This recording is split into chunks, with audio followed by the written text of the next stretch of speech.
Selamat pagi, salam damai sejahtera dan sukacita senantiasa di dalam Tuhan Yesus. Bapak, Ibu, Saudara, pada pagi hari ini saya akan menyampaikan satu topik yang berjudul pekerja yang bertanggung jawab. Nah, hari-hari kita tidak pernah bisa lepaskan gitu ya, bagaimana sikap seseorang ketika dia diperhadapkan pada satu peluang di dalam kehidupannya. Banyak orang yang melihat peluang atau kesempatan itu adalah langsung apa yang saya peroleh, gitu ya. Sehingga orang dengan begitu rupa mengejarnya untuk memperoleh itu.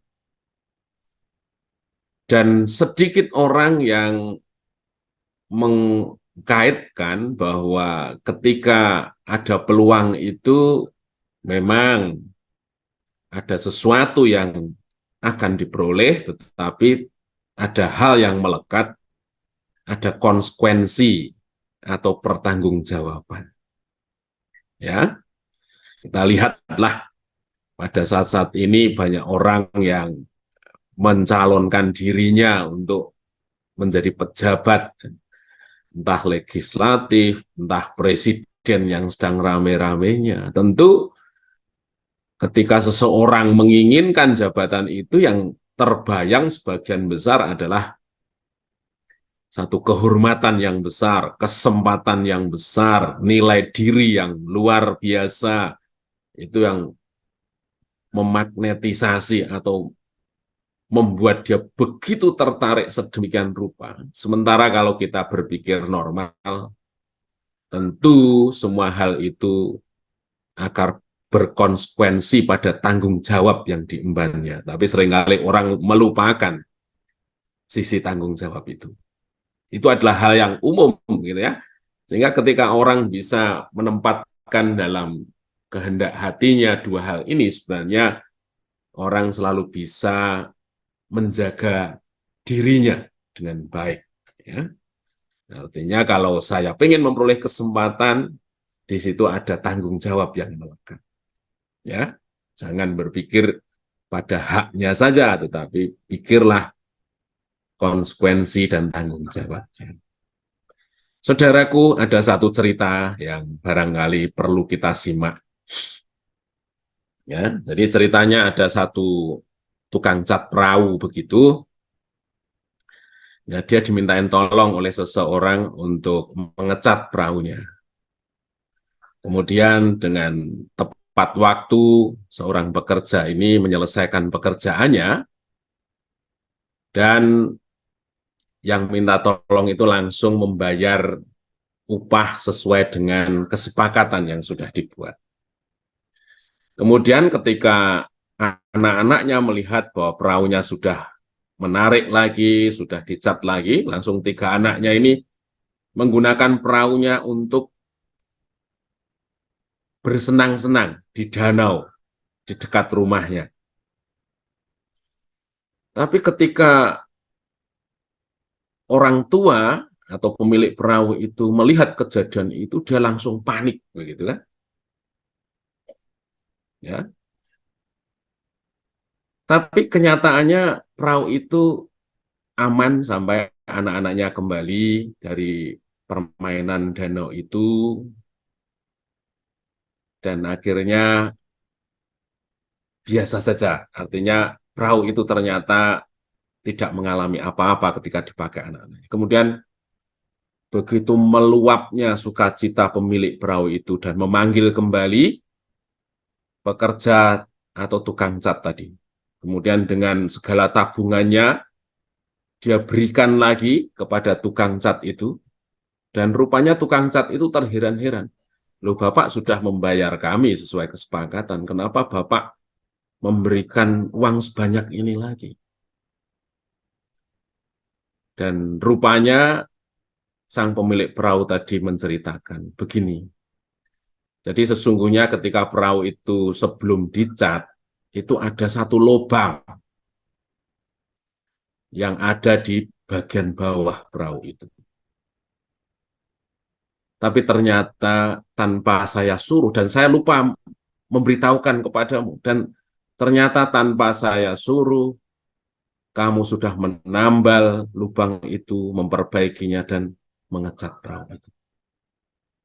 Seandainya tidak demikian, maka tentu ketiga anakku ini sudah tenggelam di danau itu.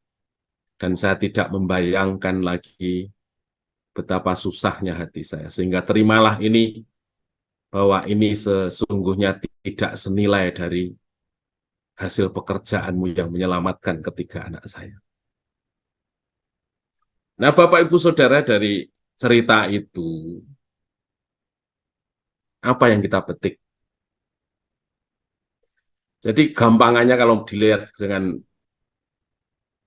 kejadian tadi, tukang perahu itu melakukan pekerjaannya dengan bertanggung jawab. Barangkali kalau dilihat sekilas ya tukang perahu itu rugi karena dia melakukan pekerjaan yang tidak masuk dalam perjanjian yang dia buat. Tapi dia tahu persis bahwa dia harus melakukan itu karena terkait dengan keselamatan ketika perahu itu digunakan. Jadi seorang pekerja yang bertanggung jawab, dia akan melakukan pekerjaannya bukan atas dasar yang diperintahkan saja,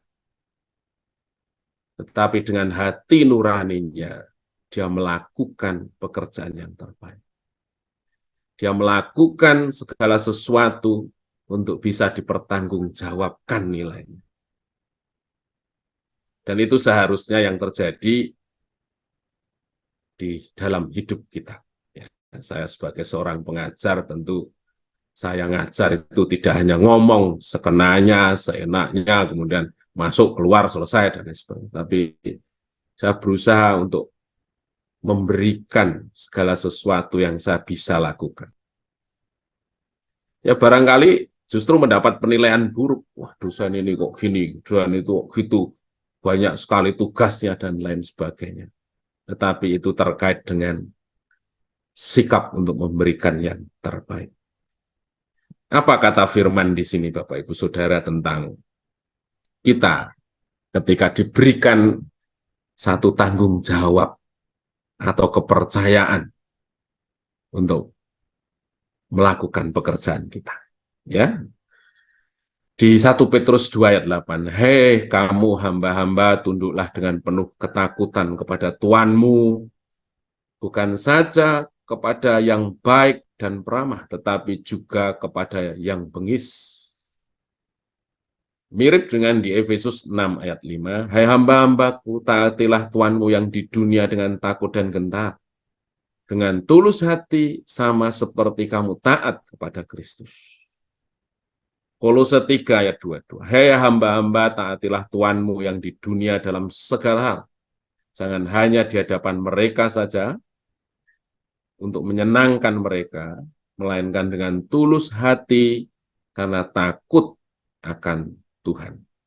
Nah, yang kontradiktif dan susah kita mengerti itu di 1 Petrus 2 ayat 18. Itu di situ katakan bagaimana Tuhan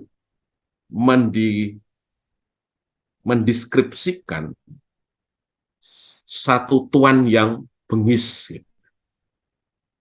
Bengis itu artinya tidak sekedar kejam, tetapi super kejam. Ya. Tetapi disingkatakan tunduklah, tunduk. Bahkan kalau dikatakan dengan Efesus 6 ayat 5, dengan tulus hati.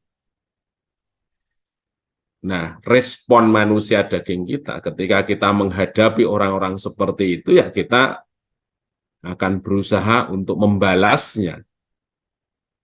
Lebih-lebih kalau sudah menyangkut kita direndahkan harga diri kita.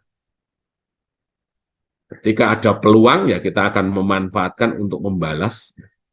Tetapi di sini dikatakan, kepada Tuhan yang bengis, tapi kita tetap taat, tetap tunduk, tetap tulus hati. Wah, ini satu hal yang kita semua harus belajar. Bagaimana memandang kepercayaan Tuhan terhadap pekerjaan kita. Jadi saudara atau saya bisa membandingkan ketika seseorang punya paradigma kesempatan atau pekerjaan itu karena apa yang saya peroleh, tetapi dari firman ini jelas memberikan satu kebenaran kepada kita bahwa sesungguhnya pekerjaan, entah itu pekerjaan sekuler atau pekerjaan pelayanan, lebih-lebih yang Tuhan percayakan kepada seorang full-timer, itu paradigmanya adalah melayani Tuhan. Clear dan jelas. Ya. Mari saudaraku semua, firman Tuhan katakan kita imamat yang rajani. Artinya sebagai seorang perantara kepada keselamatan sejati. Mentalitas kita, mentalitas raja. Tentu dari perkara ini, dunia ini membutuhkan satu kesaksian yang hidup di tengah-tengah kita bahwa kita pekerja yang benar, pekerja yang bertanggung jawab. Bukan hanya banyak ngomong kebenaran, tetapi teladannya nol, tetapi kita belajar untuk hidup dalam keteladanan yang benar, sesuai dengan firman yang disampaikan. Terpujilah nama Tuhan, mari kita belajar untuk mengevaluasi diri kita seperti apa sungguhnya dan bagaimana Tuhan mau. Mari kita berdoa.